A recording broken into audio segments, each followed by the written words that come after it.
Unsurprisingly, the Nerd and Tie podcast is a part of the Nerd and Tie podcast network. For more podcasts from actual play to true crime to witchcraft, go to nerdandtie.com or join our Discord, where you can find an invite at nerdandtie.com/discord.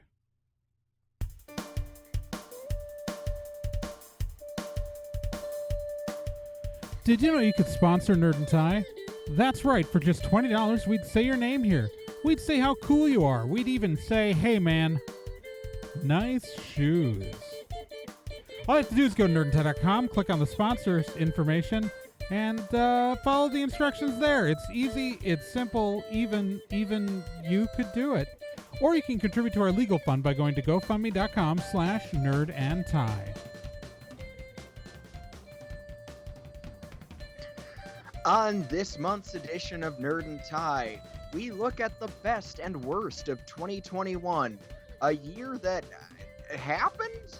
Also, we've got actual stuff in the mailbag and updates to the Vomit Hat Steve challenge. Say it ain't so. Say it's impossible. Say it's Nerd and Tie.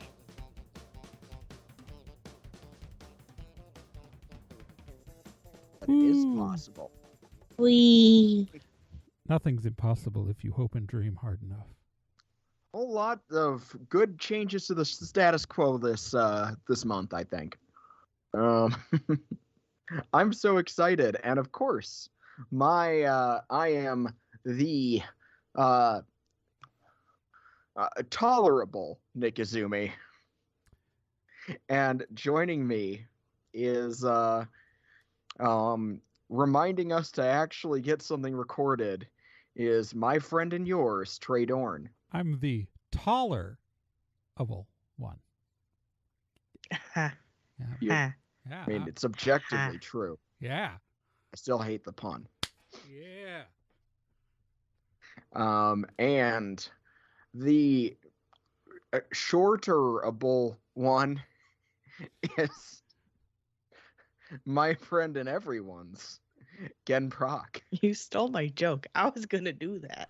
I realized I should have said it as taller able one. And I just whiffed right past it, and I'd like to apologize to the fans, the listeners, and the home audience playing along.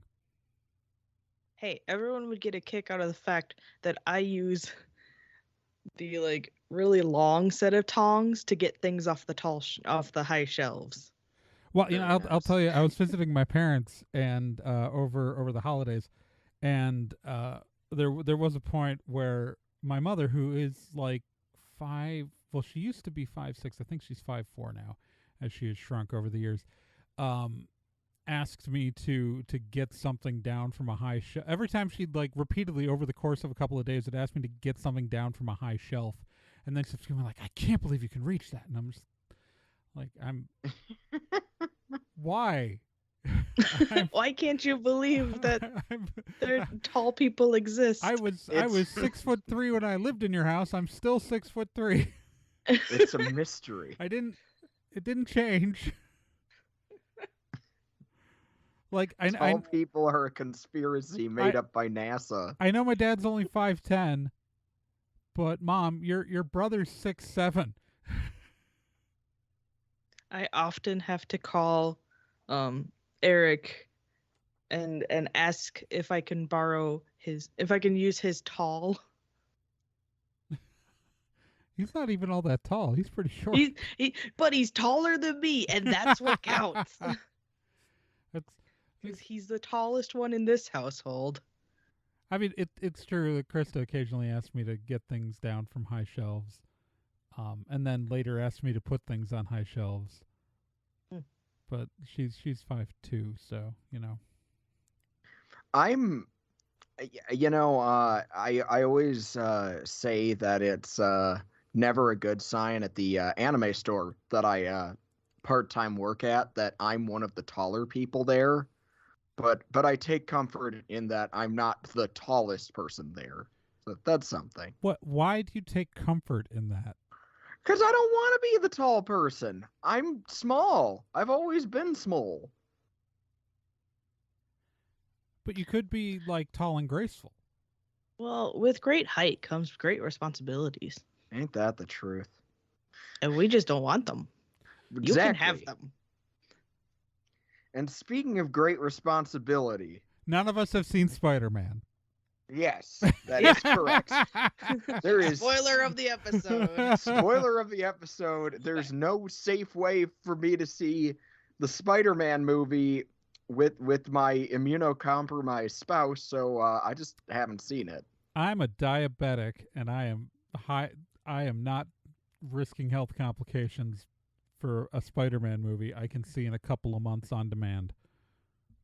I haven't seen the first one, the first two of them, so whatever. Well, that you should Okay. remedy. That you should Wait a remedy. minute. Sometime, Wait a someday. minute. How are we Sometime, someday. defining the first two of them? Oh well, Because I'm of the understanding that in order for this to make sense, you need to see Right. Spider-Man, Spider-Man 2, Spider-Man, Spider-Man 2, and no, you need to see. Spider-Man and You, Spider-Man you left 2. out one. You Spider-Man left out 3. one. You forgot Spider-Man 3. Yeah. Did I? No, You I gotta do- left that out on purpose. But you have to. You still have to see it. You have. Do I though? You have to watch all 7. 7. It's up You to have to watch- 7 now. You have to watch all 7 theatrical films, and Yep. all of the MCU movies, including Doctor Strange for sure. Oh, I saw that one. Probably I haven't seen this movie yet, so it might help to watch WandaVision and Loki. Seen those. Who knows? And then maybe Into the Spider-Verse, just to introduce the concept of multiverses in Spider-Man. Also, Saw that. so all of those, and then you're ready to see the new Spider-Man movie. All right. I'm just not ready. I guess, but that does mean, as Nick was attempting to introduce our first topic, Yeah. We're gonna. because this is our best of 2021 episode. We always do a best of the year episode because we're lazy and don't want to come up with a topic over the holidays. Mm-hmm. And usually there's not a whole lot to discuss aside from what were the highlights and lowlights of the year. So Yeah. we're gonna start out with the universal theme that I think a lot of us can relate to, which is what we thought the best movie of 2021 was. Yeah. And yeah, That's a lot of movies. there were still a lot of movies, which was a weird year after movies seemingly shut down during COVID, and then instead companies started embracing direct to streaming, and then a bunch of weird white guy auteur directors started complaining that cinema is dying because apparently that's more important than people dying. So we started opening up theaters again for some reason. It's okay. I heard there was this The Last Duel that no one saw it because of apathy or something. I just didn't know it existed until I saw Ridley Scott complaining about it in an article like after it was out of theaters. I knew it existed. I saw promos for it, and then I realized what the last duel, like what the duel was actually about, and I was like, no, thank you. I I'm honestly good. I didn't know the movie existed. The only promo I heard about it was on a Robert Evans podcast, which if the only place you're advertising your movie is anarchist leftist podcasts, it's not a great way to promote your movie. Oh, Well- it was all over YouTube ads for a hot But minute. let's see. I pay for YouTube Premium, so I don't see There you ads go. on YouTube. I don't see ads on YouTube. All right, but we should talk about the good movies. We can argue about that movie when it comes to the second half of film, I guess. Good movies. I actually saw a good number of movies this year. So did I. Part because like things were hit streaming. Like I probably wouldn't have bothered seeing Dune if it wasn't on streaming. Honestly, even I did like it. It's not my best movie of the year by far, but it was still enjoyable. It was very visually beautiful. But like thanks to the wonders of drive-in movie theaters, I saw a ton of movies over the summer. And I'm going to pitch this out there, and it's probably not what anyone expects me to suggest for the best movie of the year. But I do think my favorite movie this year was Free Guy. That is a surprise. I'm legitimately shook. I did not see that one yet. Me neither. Oh, it's an enjoyable kind of mostly light comedy, but Ryan Reynolds is Ryan Reynoldsing it up. Admittedly, he plays like one character, but not to clarify for the audience, not as in that movie, but just in his entire career. Correct. Yes. Granted, it's not a bad character. It's quite enjoyable but this character. is like the wide-eyed variant of it. And it also stars though Jodie Comer, who also starred in The Last Duel. But but she stars opposite Ryan Reynolds in that. And I think it's delightfully fun. And it wasn't it's true that it plays off of the knowledge of existing franchises. Like the movie owes a lot to the existence of GTA Online and things like that, but it is overall a refreshing, not a remake, not a sequel. It's an original thing, and it's fun and lighthearted, and while still like feeling like you care about the characters, it's well acted. It's Ryan Reynolds playing the wide-eyed version of his one character, where it's the less sarcastic. It's like the least sarcastic version of Ryan Reynolds you're going to see in a movie in the last decade. That's fair. Again, what do you have a pick? I do. And I don't know if this will come as a surprise, but my favorite movie of this year is the Pixar animated film Luca. I haven't seen that yet, and it looked that. really pretty. It's a really cute story about this little town in Italy, and these mer people, these water monsters who try to integrate themselves into this little town. And it's very charming and heartwarming and cute, and it's got really good music, and it's just a good little feel good movie. That sounds adorable. Yeah, it is. It looked a lot like Lou Over the Wall, which was a movie that the Devilman Crybaby guy directed last year. So which a movie I also really like. So I'd really like to see what Pixar did. I usually like their movies. I didn't get to see that one yet. My vote for best movie is the one that's going to probably surprise next to nobody because it was literally a movie that I have wanted to exist for most of my lifetime, and it did not disappoint. My favorite movie of this year was Green Knight, the David Lowery adaptation of the classical Arthurian poem.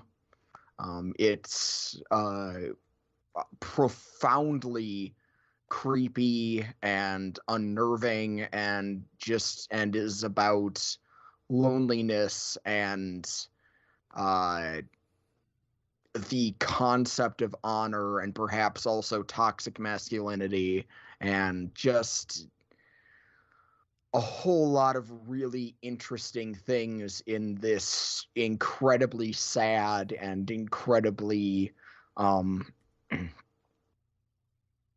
I guess emotional movie that I just really loved. I loved it. So I have a feeling this year, just because none of us saw each other's movie picks, we're just gonna end up with 3 winners because I can't argue that one thing was better than another when I didn't see the other two. Exactly. I do think that we should give out some shout outs to some other great movies that came out this year, though. Oh yeah. We should. Like obviously Shang-Chi was amazing. I mean, it was still just a Marvel movie, but it was probably it's fine to get some good martial arts into the MCU. I'm hesitant to call it just a Marvel movie because Yeah. it was like Tony Long's performance as Oh, yeah. Wen Wu was to write home about, Yeah. and getting Michelle Yeoh and a member of the Jackie Chan stunt team gave it more than legitimate kung fu movie chops. Yeah, and I understand that there's some criticism about Aquafina and like her relationship with say racism in the black community, but overall I thought it was a really good movie, and I really enjoyed all the performances in it. I enjoyed the fact that I have no criticisms of Aquafina's performance in the film, and I enjoyed the fact that they made the wacky sidekick and the love interest the same person. Also Morris. I would like more Morris. Yeah. Overall, I really enjoyed Shang-Chi. I also really enjoyed Godzilla vs. Kong. I loved that movie. It was a lot of fun. That movie was a lot of fun. It didn't make my it didn't make my my best movie just because it's a movie that I was really glad I saw, and I'm glad I'm glad I watched it, but I probably won't watch it a second time immediately. If I was going to separate like a favorite superhero movie I saw this year, mine was actually like with little to no consideration, goes to The Suicide Squad. Oh, that was really good too. I really enjoyed was, that. It was lewd, crude, and socially unacceptable, but probably more importantly, aside from a tight script and great performances, it's one of the only times I've seen a big budget studio put out such a blatantly anti-imperialist film. Yeah. The fact that they were able to do that with DC Comics characters is nothing short of a miracle, if you ask me. Yeah, I really enjoyed that movie also. God, we had so many movies this year. Like there's so many movies I saw that I liked. Like I mentioned Dune earlier. Dune is a visually gorgeous film, right? Like it is like I have criticisms of the movie, and I think we talked about it last month. I can't remember. We did. Okay, but like it's visually impressive as hell. Like it's, and then there like I did not, so Matrix Resurrection was not awful. I really liked it. I enjoyed it. Like I really unironically liked it a lot. I did too. But it's nowhere near my favorite film this year. Like it is by far the best Matrix sequel. I want to That's not a compliment. No, but here I want to say that I liked the movie a lot, but I don't want people going in with high expectations. You know what I mean? Like you should be expecting a Matrix sequel where sometimes things are very blatant and on the nose, and the metaphor is just hitting you over the head, like the entire setup in the first act. See, I'm good with that because if there's anything that I've come to realize, especially in the last 5 years, it's that most audiences are too stupid for subtle metaphors. Well, no, but what I'm saying... Like, I'm sorry, there's no point in when you're subtle, then it's easy for people to ignore it. What I'm saying is that, like, what I'm saying is don't expect something complicated and deep. Just have fun. It'll tell you what it's about. I think I only disagree in that I think you're underselling it. I honestly do. I think that there is a lot going on with it that I think that there is a lot of deepness conveyed through its blatantness. Anyways, either way, it's not our best. But we liked it. I don't No, know. that's fair. Again, do you have any honorable mentions you want to mention? Raya and the Last Dragon. Hell yeah. That was really good. I'm not counting it as high as Luca because I've literally like seen Luca 3 times. I And did Raya not. I've only seen once. I did so not see Raya, but my niece and nephew really liked it. If Raya is the future of digital animation, then I have nothing to worry about because I don't know if I've ever seen a CG movie look that gorgeous. I mean that completely really good. sincerely. All right.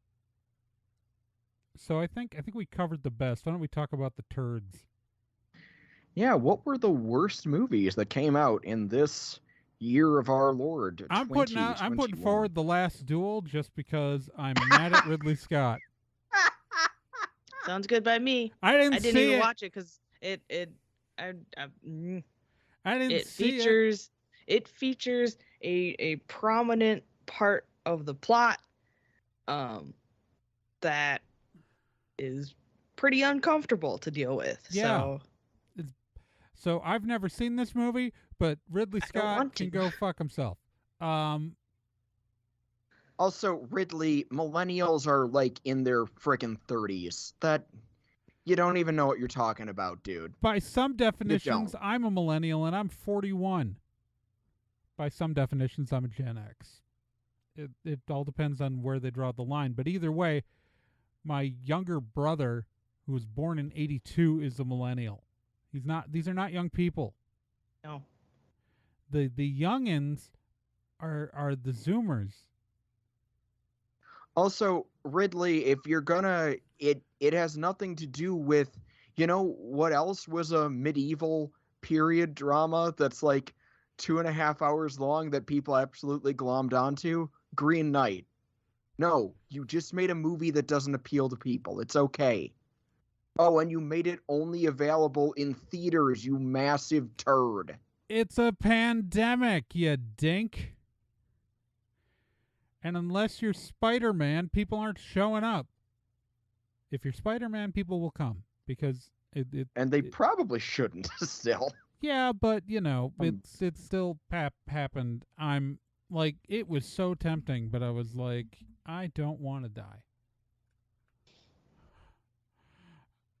Spider-Man is not more valuable than your life, I promise. That's what they tell me. But yeah, so real stinkers that came out. What real stinkers? There has to be bad movies that came out. Many movies came out.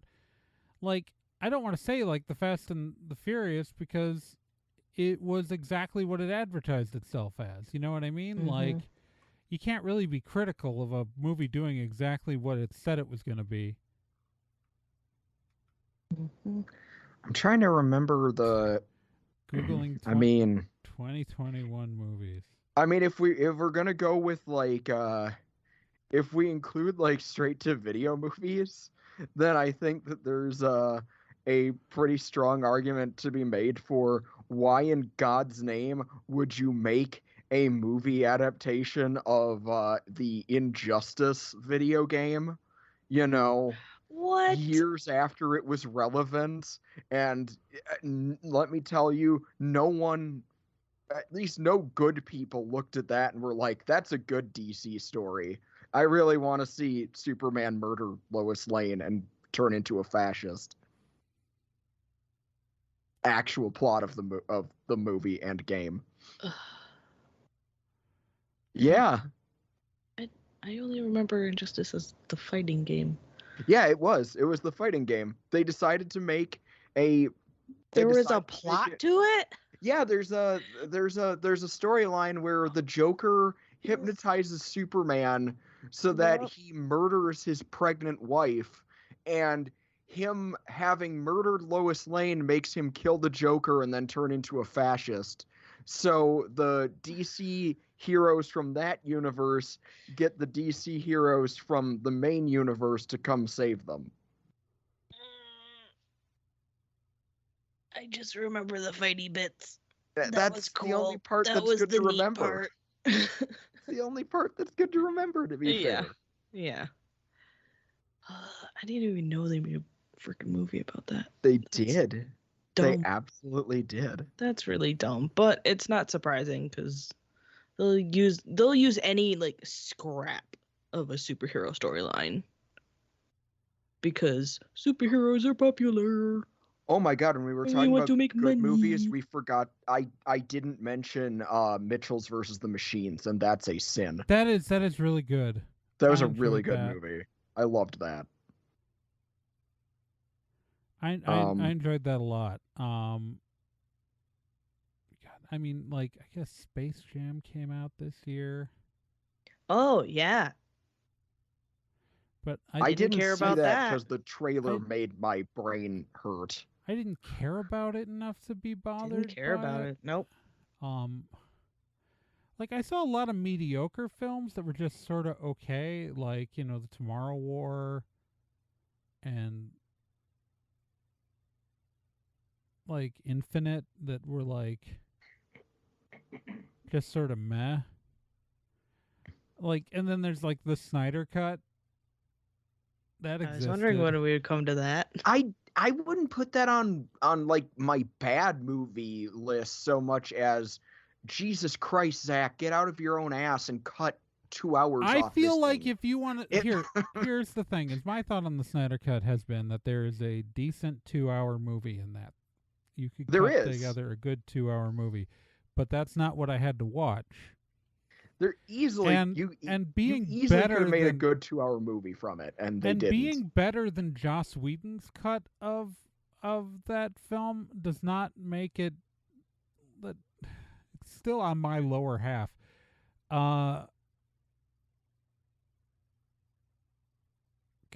It's I didn't see Tick Tick Boom, and I need to change that. Anyway, I've heard that was decent. Like, it's like there's lots of movies that just kind of went under the radar for me. Like, I mean, like that I saw that were just kind of okay. Like Mortal Kombat was a Mortal Kombat movie. It was exactly what it said on the tin, and so I like. What about Old, the movie about There the we go. island Old that makes you old? Yeah. I didn't see Old. I've read I didn't detailed either. synopsis of the The plot. concept sounded so dumb.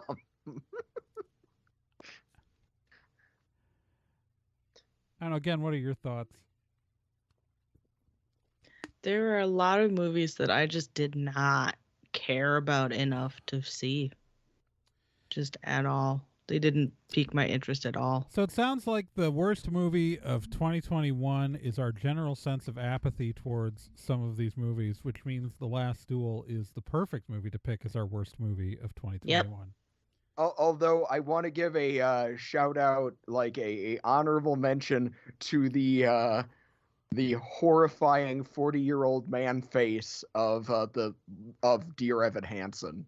Like, yes, I feel so bad quality because it right there. like that act. It's all like that's all makeup and lighting too. Because I if you know. watch him in The Politician, which was not shot that much earlier than that, like, and he doesn't look ancient and weird. Like, it's all lighting and makeup. Also, like, performances in that film are off the weirdness level of like that same actor has delivered a much better performance thousands of times before in that role. And no, I it's believe the director's it, but that fault. doesn't mean that the No, movie yeah. works. Oh, I understand. It's so it's. I feel sorry for Dear Evan Hansen. Ridley Scott can go fuck himself. Nah, I'm fine with that. Yeah. So that moves us on to our next category of 2021 on TV, and that is where we pick out the best new TV series and the worst new TV series. The criteria of this category is that it has to be a new show. So even if there's a great show, if it's been running for more than one season, can't take it. Like, we're not going to award it to Letterkenny, even though I love Letterkenny. I still got 2 more episodes left in that new season. I haven't even watched the new season. Yeah, I gotta wait till Eric gets a day off. I mean, it's only 6 episodes long. They do their 2 seasons in a year thing. Mm-hmm. But that means so it's just got to be a show that started in 2021. To start things off, I'm just gonna put it out there, Loki. Yep. Mm. Strong contender. Strong. I I honestly liked WandaVision more because I it has an ending, Here's the but thing: I like WandaVision a lot. Mm-hmm. I really enjoyed it, but I also feel like that once I watched it, I didn't feel like once the story was solved for me, like once I knew what was happening, like I felt less of a desire to watch it again. that's fair. Versus with Loki, like the performances themselves were compelling to keep me like there wasn't like a huge like there was, I mean, there's obviously stuff that gets revealed as episodes go on, but it wasn't like that wasn't what drove me to watch each episode. WandaVision, I kept moving on to the next episode because I wanted to see what was going to happen. Like, I wanted to find out what was actually going on. Versus Loki, I wanted to see what the character was going to do next. No, I get that. I don't Yeah. know. I enjoyed it, but I wasn't very fulfilled by it at the end of Yeah. the day. See, and I that's, liked both because I like solving puzzles, Mm. Yeah. and both did that for me. yeah, Hmm. I mean, WandaVision I liked a lot, and I liked, like especially like getting Kat Dennings' character back and like all this stuff, but it's still surmounted into a third act sky fight. You know? Yeah, I mean, I can agree with that, but like the themes of grief and how we deal with loss, Yeah. that sticks with me. Like, Oh no, it's like I what is really liked grief? it. No. I'm Yeah. not saying that Right, it's. yeah. I'm not saying that it's. But like at the end of the day, like I can't think of a line from Loki that stuck with me and burned into my soul the way "What is grief if not love persisting" is going to stick with me probably forever. I get, there's not a single line, but there are single moments that burn to me for Loki. Like I don't want to spoil it for the people who haven't watched it yet, but there are a couple of moments between Loki and Sylvie in like the later episodes that, like, especially near the end, that are a bit of a gut punch. And it's so I don't know. I really like, actually, here's the thing, like all the Marvel shows I thought were really good this year. I enjoyed all of them. It's Mm-hmm. Falcon, like for me to say that Falcon and the Winter Soldier was my least favorite of them is to say that Falcon and the Winter Soldier was really good and I really liked it. I surprisingly really liked Hawkeye, but I think it's just because Haley Steinfeld could like read the dictionary apparently and still be charming. Yeah, Haley Steinfeld's one of my favorite young Oh my actresses. god, they So just like I Dickinson season 3 just wrapped, like just aired the last episode last week, and it just like, oh, I'm so disappointed I don't get more. Also, it's really weird to like watch like Hawkeye on Wednesday and Dickinson on Friday. Um like at the same week. I didn't start that her show that started on Netflix, that League of Legends show, just because I was mm, like, I'm not watching a third Haley Steinfeld show at the same I time. haven't I haven't watched that yet. I've been meaning to. I know again, I really like Haley Steinfeld. I like her more when she's interacting with nonverbal yellow creatures and has a stepdad who she doesn't get along with. So like um that's a Bumblebee joke for those of you Gotcha. who did. Okay. I That's because was it's almost the same character arc between Hawkeye and Well, it's Bumblebee. her performance as Emily Dickinson, and Dickinson is fantastic. If you ever feel like booting up the $5 for a month of Apple TV Plus, it's definitely watch. It's 30 episodes long because each of the 3 seasons is 10 episodes long. It's on It the list. it's great. It's um purposely anachronistic language in that show, and it is very enjoyable. Um, but like so because so I really like Hawkeye was actually really really good, partially because Jeremy Renner's performance was actually excellent in his just done with this shit. Like Jeremy Renner being exhausted and Haley Steinfeld being excited is a phenomenal like combination I like to watch on screen together. Hmm. So, but that said, I like Loki more.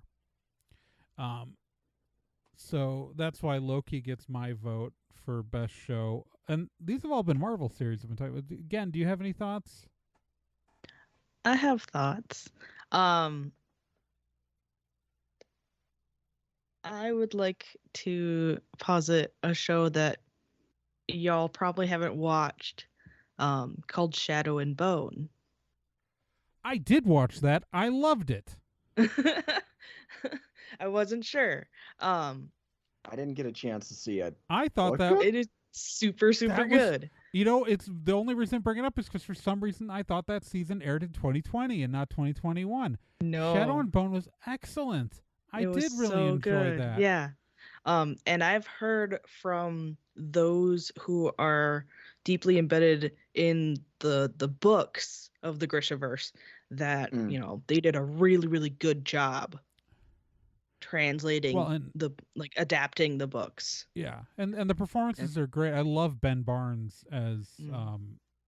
Kiergan Yeah. in that, and he's like you might remember him from Punisher, the Netflix Punisher series as kind of the antagonist in that. I forget his character's name in Punisher, but yeah, he plays Jigsaw, Billy Russo in the Punisher. But yeah, no, it's Shadow and Bone is really good. It's not my favorite show of this last year, but it's definitely an excellent series. No disagreement there. And then I have some others that are pretty high contenders. Would you say that Shadow and Bone is your favorite for this year though?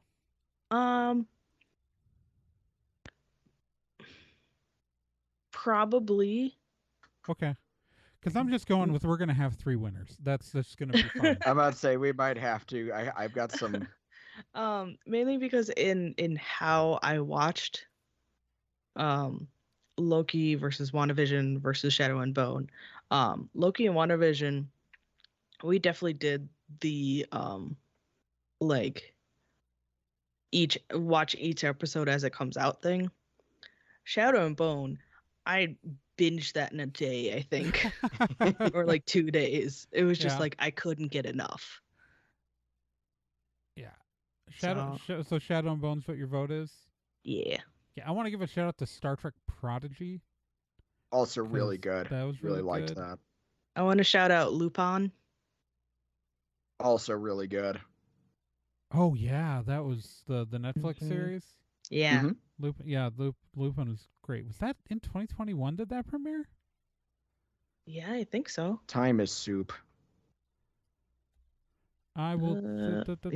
Double check that. January 2021. Yeah. Yeah. Yep. Things that came out in Yeah. January feel like they came out last year, and it's so Yeah. weird. Yeah. All right. I really Just liked. barely make a cut. There was a mystery show that was on Hulu that I really enjoyed, which was Only Murders in the Building. Oh, I loved Only Murders in the Building. That was so good. That's Steve yeah, Martin, that was something Martin I looked forward Short, to every week. Mm-hmm. and then what's her face? Selena Gomez. Thank you. Yeah, it was extremely clever, extremely funny. Great mockery of true crime podcast tropes. Yeah, great mockery of true crime podcast tropes. The interactions between the characters from different generations was really just Yeah, inspired. it's again. Have you seen Only Murders in the Building? I have not, but I have Hulu, so if it's still on Oh, there. it is. It's a It Hulu is. original series. It's the premise is that it's 3 true crime podcast fans who decide to start their own when someone gets murdered in their Oh, apartment that's right. building. That's right. I've seen And- promos for that. And as we are podcasters who run a network that does have a true crime podcast on it, there's going to be I know they're doing another episode of Lugan Build because there've been updates on that. Oh, jeez. Oh, jeez. There's so like like as we are adjacent to true crime podcasts, and as a person who listens to a lot of true crime podcasts, yeah, it's good. It's really good. There's a couple other shows that I do want to give shout outs to because I thought they were really quite fun or even quite good. The American remake of the British series Ghosts on Oh CBS. yeah, that's been is very funny. That was thankfully so good. Like the original British version is extremely funny as well, but the American remake did not drop the ball, which I was pleasantly surprised by. I'm a huge fan of the original British series and you can watch it on HBO Max if you have it. Mm-hmm. The original British series is great, and it's still ongoing. Like there are like 3 seasons of it, but it's like an ongoing show. So like when they announce the remake, you always get nervous because like it could be a being human, or it could be a coupling, you know? And where I argue that the American Being Human is a much more cohesive television series than the British Being Human. I like the British Being Human, don't get me wrong, but in the American Being Human actually like makes sense as a series in total instead of constantly having to rewrite your storyline because you lose cast members between seasons. But like the American Ghost, like I was like, it's genuinely good. The ghosts are all slightly more attractive than the British counterparts, but overall it's really good. Star Wars The Bad Batch, I want to give a shout out to because I really enjoyed that show and I'm looking forward to another season of it. I ended up coming around on Clone Wars, and it is a really fun Star Wars series that continues to delve into reminding us that the best parts of this series don't involve Jedi. All right, so standing by that. So okay, so I just want to make sure we review our best shows. So I chose Loki. You chose WandaVision, Nick. Actually, I'm gonna go with Only Murders in the Building. Oh, okay, that was great. my honest best show. Only Murders. I have to change the list so I tag this properly in the episode. All right. Sorry. And then Gen picked Shadow and Bone. Mm-hmm. We need to move on to the worst new TV series.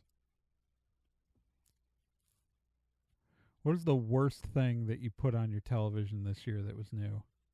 Well, if Twitter's to be believed, it's the show I'm most sad got canceled, but I know. Oh, yeah, I loved Cowboy Bebop. Cowboy Bebop goes into my honorable mentions for best new show. And I'm irritated that it got canceled. It just wasn't my absolute favorite of this year. No, it wasn't my absolute favorite either. All right. I mean, there's La Brea.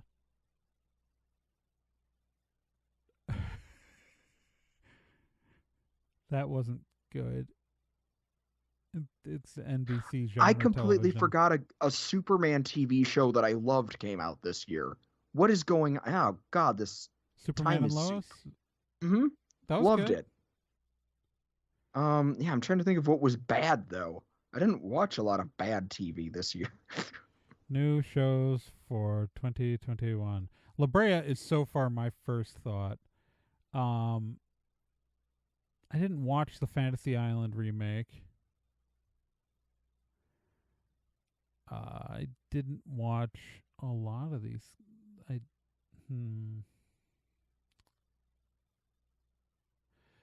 So the problem is there's like lots of stuff I watched that like it wasn't actually new this year, so like I can't. Yeah. Like Witcher Season 2 was fan-friggin-tastic. Oh, it was great. It was so much better than Witcher Season 1. I liked Witcher Season 1, but Season 2 is much stronger. I haven't watched it You yet. know what some people might say, but like I definitely haven't seen it, would be Squid Game would be up there with some of the best, but yeah, but I haven't seen it, so I figured that's why. I mean, last year we gave up and gave the worst to the Supernatural finale, even though it wasn't actually a new show.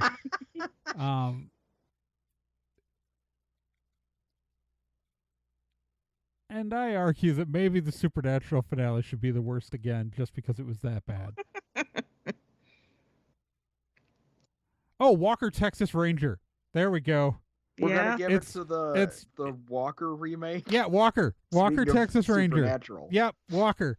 Walker is the worst thing ever. It's a show that should not exist. Uh-oh. I think there's some strong arguments to be made that the first time we did Walker, it should not exist. The first time it actually makes sense, though. Like, it was, Chuck Norris at the height of Chuck Norris popularity, and, like, it had a clear target demo versus the new one, which is Jared Padalecki. Like, Chuck Norris, you understand why he's playing Walker. There's Jared Padalecki is just the fucking worst.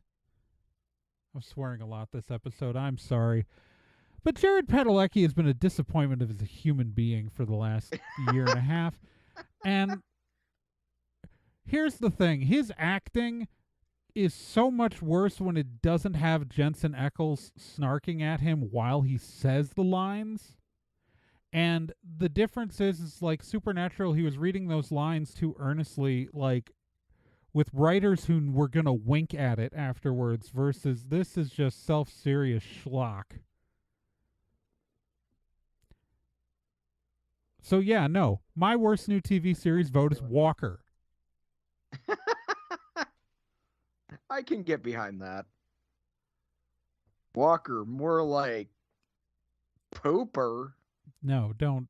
Again, do No. you endorse Walker as the worst new TV series of I 2021? do, even though I've never seen it, just because, like, I don't really have a bad... I don't watch bad TV shows. I mean, the Pooper. most I would do is, like, some, like... I don't know, some, like, TLC schlock. Yeah. But I didn't. This is all Jared Padalecki's fault for a second year in a row. Walker. Walker is our worst new TV series of 2021. Nick, take us to Sure. Japan. We're 47 minutes into this episode. Okay, sorry.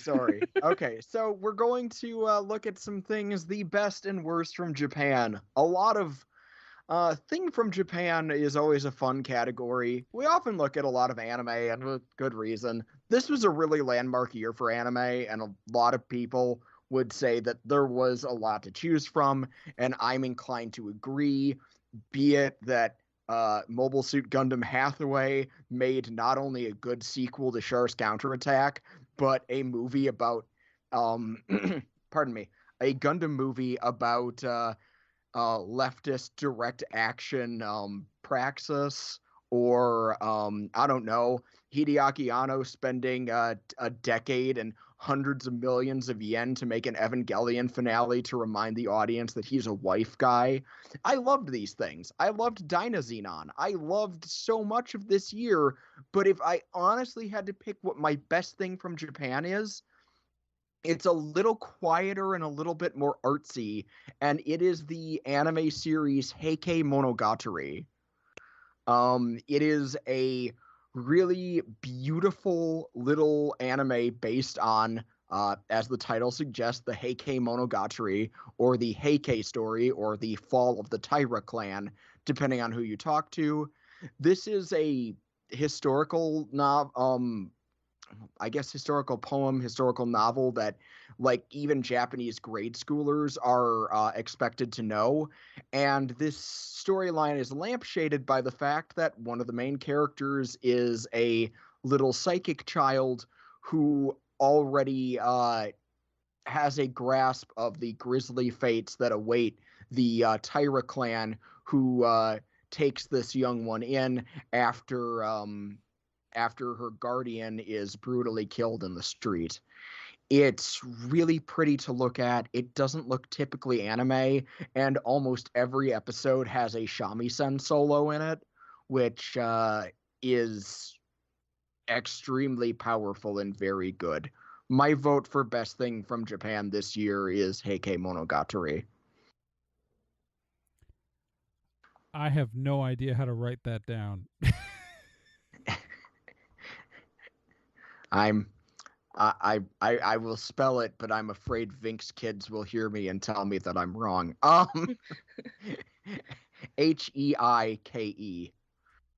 for Heike. And Monogatari is Monogatori.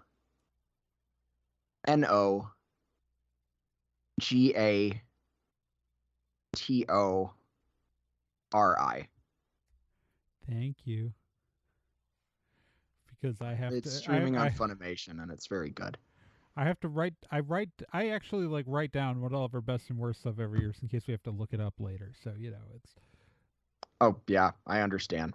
And I'm just in this category, going to quietly sit back and not talk because I haven't been paying attention to any of this out of Japan. I've been paying attention to you, just not. Genjamin, did you have any titles that you want to shout out? I did. I have more, but I want to give you a chance to. My favorite is Shaman King because I really like Shaman King. I haven't seen the Shaman King remake yet. It's. I can spell that. Yeah, I was gonna say I'll give you a really easy one. So I grew up with what was it, 4Kids or Foxbox? Foxbox. Saturday, yeah. With the Foxbox version. And so like this one's a little, I have to get used to it, but it follows the manga pretty much. I think they both technically do, but this one is better at it. But yeah, I really like Shaman King. That's all. Totally understandable. Like, that's it. I'm just like, that's the recent ad, because otherwise I'd say Devilman, but I'm watching the 1973 version, so that doesn't count. Nice. I also I've heard nothing but good about Odd Taxi and Ranking of Kings. I just haven't had a chance to watch either of those yet. I imagine that they're good. Not new, but the Fruits Basket finale turned me into a sobbing mess. So, like, that's a compliment, believe it or not. And yeah, this was Forest Dynazenon, the sequel to Gridman, was really fun, and it was a highlight of my week. Oh, and of course, Godzilla Singular Point. Someone got theoretical physics in my Godzilla, and I love it. You got Godzilla in my theoretical physics. You got theoretical physics in my Godzilla. That's the anime.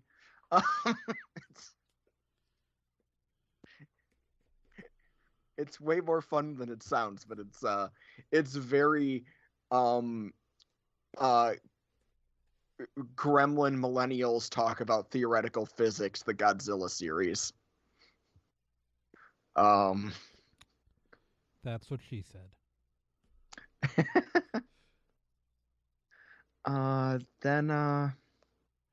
Yeah, so that was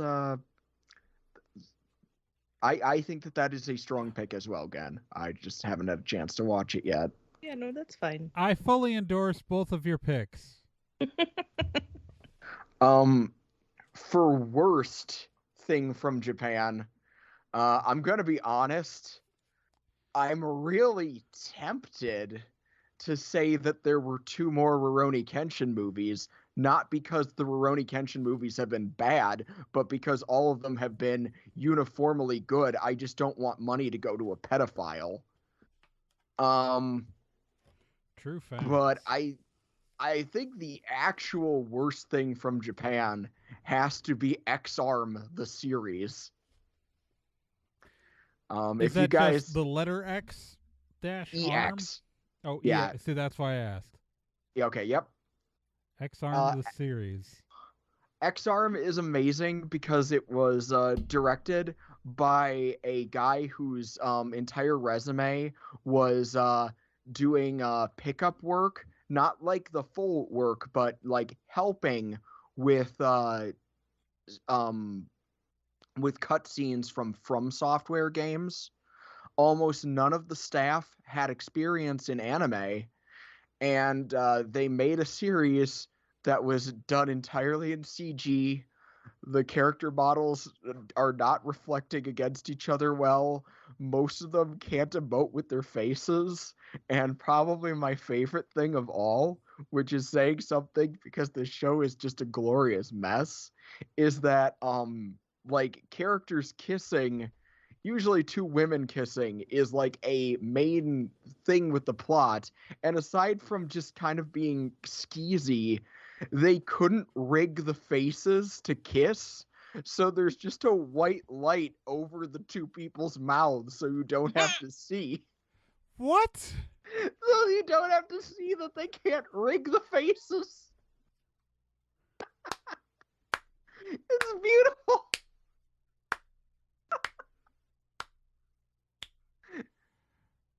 Well, that's amazing. Mm-hmm. Again, this was a year with phenomenal and artsy anime and a mainstream robot selling series made a thing about anarchist leftist praxis, and then meanwhile over here is X-Arm and they can't even rig faces to kiss each other. Absolute beauty. Just a disaster. That's amazing. My favorite part was the director declared war on all other sci-fi anime before the series came out. What? Like, that's how he said What? it. That's how he said it. What? Amazing. Just amazing. Okay, I don't think we need to come up with anything else for that category. Nope, Is we're bad. good. Yeah, we're good. Again, take us to We're video good. games. This year in video games. Honestly, it was a pretty good year for video games. Got a lot of really good stuff, a lot of really fun stuff, a lot of diverse stuff. I'm gonna do kind of two different ones because I honestly don't play a lot of video games. I just like a lot of video games. I'm really bad at video games, so I just like to watch people play video games, if that is okay. It is. I decided. Ha ha ha. Okay, so my top for games that I have actually played is a little indie game called Minute of Islands. And it is available on Steam right now. You should get it. You should play it. It's great. It is absolutely just haunting and atmospheric and gorgeous and kind of creepy and oh, yes, good. I think my top game of the year. Ugh. I think I'm gonna have to go with Resident Evil 8 Village. Ooh. Such Strong a good game. pick. Such a good game. Very so good much pick. fun. Such it's so good. It's so good. And then some of my highlights are gonna be the Animal Crossing DLC, because I can't really put that as a top because it's just part of a new game. It's basically the DLC is just like here's interior design the game. Just design the insides of people's houses. Yeah. Have fun. And I love that. Nothing wrong with that. Other a couple notable games are going to be Five Nights at Freddy's Security Breach. Wow. Like, holy crap. What a departure from, like, you look at the very first game and then you look at this and it's amazing. It's freaking mind-blowing how far it's come. Like, really good. Really well done. It Takes Two, probably the best co-op game of the year. I really, really enjoyed it. and yeah, that's all I'm gonna say about that. And then last for kind of my highlights is Inscription.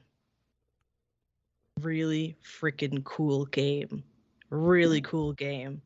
It is a strategy card game with here come the plows.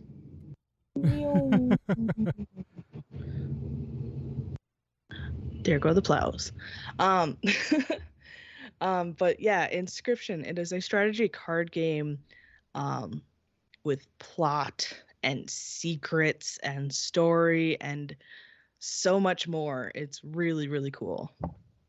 So there's my little, I don't know, however minutes long rant of my highlights of video games this year. Okay. Wow. I'm gonna agree with you on Resident Evil 8 for best, for just being just a standout. I want to give a quick shout out to Metroid Dread. Yes. We still got it, Metroid fans. It takes forever, but we still get it. Also, how weird it was that for the first time in a while, not just fighting games, but 2D fighting game people were really eating good this year. Like, we got Guilty Gear Strive and a US release of a Melty Blood game, which is absolutely ludicrous to me. Oh, and I would be remiss to not mention Halo Infinite. I have friends who are big Halo fans, and they are ranting and raving about this iteration. So, fair. Yeah, good for them. Good for them. I agree. All right, so it looks like our best game nominations are Minute of Islands and Resident Evil 8. Oh, you can just put Resident Evil 8. Okay. As the very top. I want to make sure. Yep. No, that's fine. So Resident Evil 8 is the best. What is the worst game to come out this year? And I have an opinion and a contender, and that is Popeye. There's a Popeye game? That's how bad it is.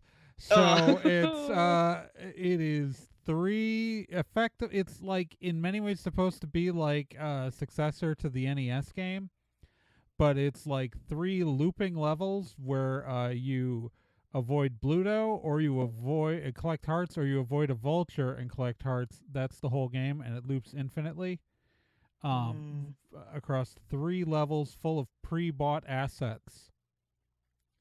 And it really looks like a game that was created to keep the license. This is like the Roger Corman's Fantastic Four of video games. Only they actually put it out for sale on the Nintendo Switch. And hopefully it won't be better than Popeye games that are made later. Unlike Roger Corman's Fantastic Four. That's a tough debate to say which of the Fantastic Four movies. I'll take the Roger Corman one over any of the ones that were actually released any day. I'm completely serious right now. I don't know. Anyways, but there's also GTA Definitive Edition. I was gonna say I'm gonna throw my vote behind GTA Definitive Edition because wow, that costs way more money. So maybe that should be the wow. Yeah, okay. I'll switch my vote to GTA Definitive Edition. I'm all for it. I don't even know why, but it's a remake of like the GTA games from the PS2. Only they got so much wrong. Like first off, just the new character models are ugly, but like they upscaled the text on buildings with AI and got the words wrong. Like spelling of words, like basic. Like if anyone had proofread anything, it's just like a worse version of the GTA series. Like you're better off buying the PS2 games. But they also removed the original versions from any digital stores. Oh, so yeah, like that too. The old versions are gone. Yeah, they used to be out there. You can only play this bad version. Yeah, so you can't play the original versions anymore, and you can only play the shittier version. And like they removed some cheats. It's okay. I'm all for it. All right. Yep, that's the worst. That moves us on to what is Easy. normally the fifth category of our stuff, but it's a little hard this year. So we talk about conventions as our fifth category, and like the criteria for our best convention of a year is usually the best convention that we went to. I've got one. Yeah. I've got one. I've actually got one. Oh my God, Gen, what do you have? I virtually attended EverCon, Ah! and it was actually great. Well, I had so much fun playing virtual games with people. And like the way that you signed up for games and like had they did your schedule and like it worked beautifully. Like it was fine and it was fun. Yay, EverCon. EverCon does it again. Somehow EverCon wins. EverCon has won this category quite a few times. We like EverCon. We like EverCon We a like lot. EverCon. A lot. The worst con is usually then the worst con of the year, and we don't have to have gone to it. I want to award this to any con that didn't enforce COVID protocols, of which there were many. Agreed.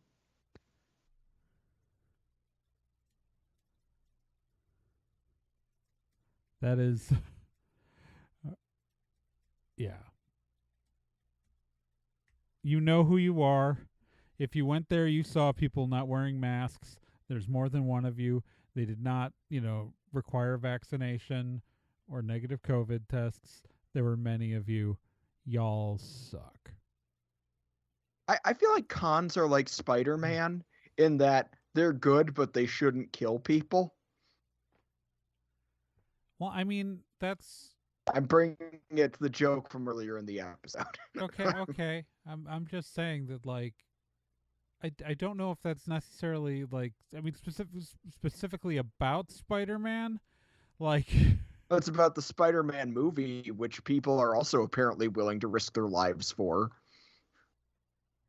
That's true. I guess, as you're talking about as the franchise, I was talking about as the person, and I was like, I mean, I guess Peter Parker doesn't kill people in fiction, but like, I don't know if that's something that makes him stand out amongst superheroes. No, I was talking about the release of the film, the franchise, which it seems like a lot of people are using the same logic that to go see that as they did to go to cons, which is not thinking about if they will, die. Gotcha. What's a little death for, a couple hours of fun? Right? I know. I mean, YOLO. Maybe you guys are right. You ought to look out.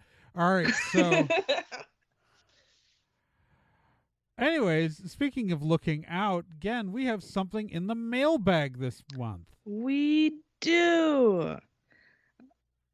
We have a letter from our good friend Archivize. Yay! Thank you, Archivize. Yay! The subject is CU Daishokan. Here's the message. Hey nerds who often wear ties. It's been a while since I've written in. Life moves faster and faster each day, but I still try to listen in when I can. The last episode in particular hit home, as I'm sure it did for many folks with Daisho shutting its doors. I echo a lot of Gen's thoughts about the con becoming more an annual hangout than a convention for my group of friends, especially now that I live so far away.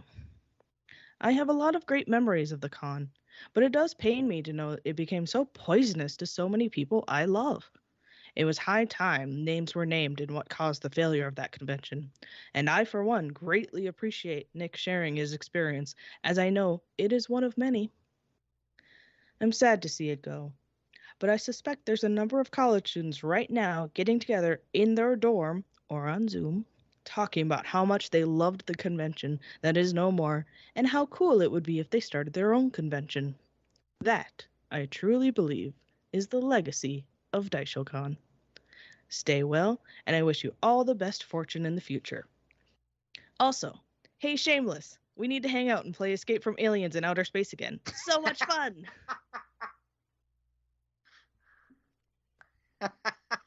Signed, Archimize. So I don't know if the listeners can fully grasp how much weight that particular piece of fan mail has for me. I mean, like, full disclosure, of course, Archimize is one of my closest friends. We were we stood at each other's weddings, so like this isn't exactly like someone who I'm not especially close to. This is someone I'm very close to, but Archimize, for people who don't know him, is someone who is very good at controlling his temper and his temperament. And when, in a lot of ways, he is, when I feel like I can't trust my conscience, I would consult him. So him saying that names needed to be named, that's no small thing for me. That says a lot. And Yeah. Well, I really love the idea, and I hope it's true, of college students getting together and saying, "Hey, we should start a convention." Because like that would be nice. That's what I I mean, did. Yeah, that's how. I mean, at least 2 conventions we know of started, possibly more, probably more. But I hope. I mean, I also hope that like the dream doesn't die. Like the dream of like running a convention, having a space where all your friends can come hang out, and get together and like, oh my gosh, we could have this room where like we like just watch anime together. We could have this room of like artists and vendors who like sell anime merch. That'd be so cool. And we'd get guests who are on anime. Oh my gosh, anime. And so on and so forth. It was a really magical thing to be to be part of, and mostly I'm just invested to know what happens with this Escape from Aliens in Outer Space, game. What happens? Yeah. Like I need to know what happens there. Do they escape from the aliens in outer will space? Will Shameless and Archimize play the game? What will happen when they play the game? What will result? I need to know. I need the update, Archimize. Yep. I expect to hear from you. All right. That should move us on to the Vomit Hat Steve Challenge. The Vomit Hat Steve Challenge is the part of the show where I read a line from a book, and the challenge to you, the listener, is to guess what book it's from. Why is it called the Vomit Hat Steve Challenge? Go back to like episode 2 and find out. It's not important. I have been reading from the same book for a while, and it has been guessed finally. Cheesy McDamn did guess correctly that it was Thud by Terry Pratchett, a Discworld novel. So yay. Now, if you were to guess correctly, you would get included in the Hall of Awesome, like Cheesy McDamn is. The benefits of the Hall of Awesome are as follows. 1, we put your name on the secret webpage on our website that you can find if you dig hard enough. 2, I list your name aloud every episode of the podcast. 3, I will secretly make a macaroni sculpture of your face and put it in the corner of my room. And then I will stare at it at 2 a.m, wondering when. I don't like this anymore. Anyways, the current members of the Hall of Awesome are as follows.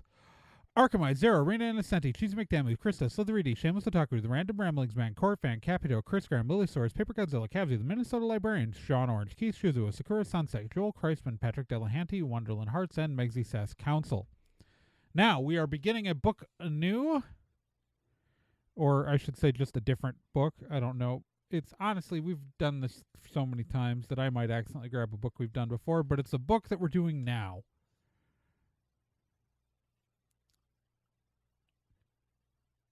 All right. Almost immediately, he was as drenched as those who had just come out of the rain. If you know what book that's from, go to nerdandtie.com/contact and fill out the form and tell us, and, make your guess. Or, take that form and write us a letter like Archimize did. Give us your hopes, your dreams, your thoughts. What are your choices for best and worst of the year? What series or movie or incredible thing did we forget to talk about in this episode that came out in 2021 that you really want us to know about? Write us, tell us, give us your thoughts and your opinions, because we want to hear from you, the listeners. And again, shameless, Archimize, you have to tell us what happens with that video game. We need to know. We need it. We need closure. We need it. Anyways, we should probably get out of here. Thank you, everyone, for listening to another month's edition of Nerd and or Tie. As always, I am Nick Izumi. I'm Trae Dorn. I'm Gen Proc. And remember, you can subscribe to the show on iTunes, on Apple Podcasts, I guess, Google Podcasts, Stitcher, Spotify, anywhere that you can find a podcast. And please rate and review us on places like Apple Podcasts. It really does help us in the algorithms. You can follow the show on social media. We are Nerd and Tie on Twitter. We are facebook.com/Nerd and Tie. Also, remember, we're part of the Nerd and Tie podcast network. And in January here, we've got Campaign 2 of Stormwood and Associates premiering. It's the same great cast for that 130 episodes that have already happened, but brand new characters and a brand new situation and city. And that is starting here in January at nerdandtie.com/Stormwood. It's an actual play podcast. It's super fun, and all of the performers on it are intelligent and very attractive. It's true. Yeah, no. Demonstrable. Yeah. And remember, you can support the show by either sponsoring an episode or contribute to our legal fund at gofundme.com/nerdandtie, or you can contribute to us directly. My Patreon is patreon.com/TRAEGORN. Nick's Patreon is patreon.com/NickIzumi. And Gen sells stuff as Ocelot Dude Designs on Etsy. And yeah, am I forgetting anything? Nick, say your catchphrase. I was trying to cue you up. Oh, I'm sorry. Well, you said, are you forgetting anything? I did. Well, I think people shouldn't forget to keep on spocking in the free world. Have a great, enjoy the remaining days of 2021. They are at an end. 2022 is here, though. And so comes the darkness.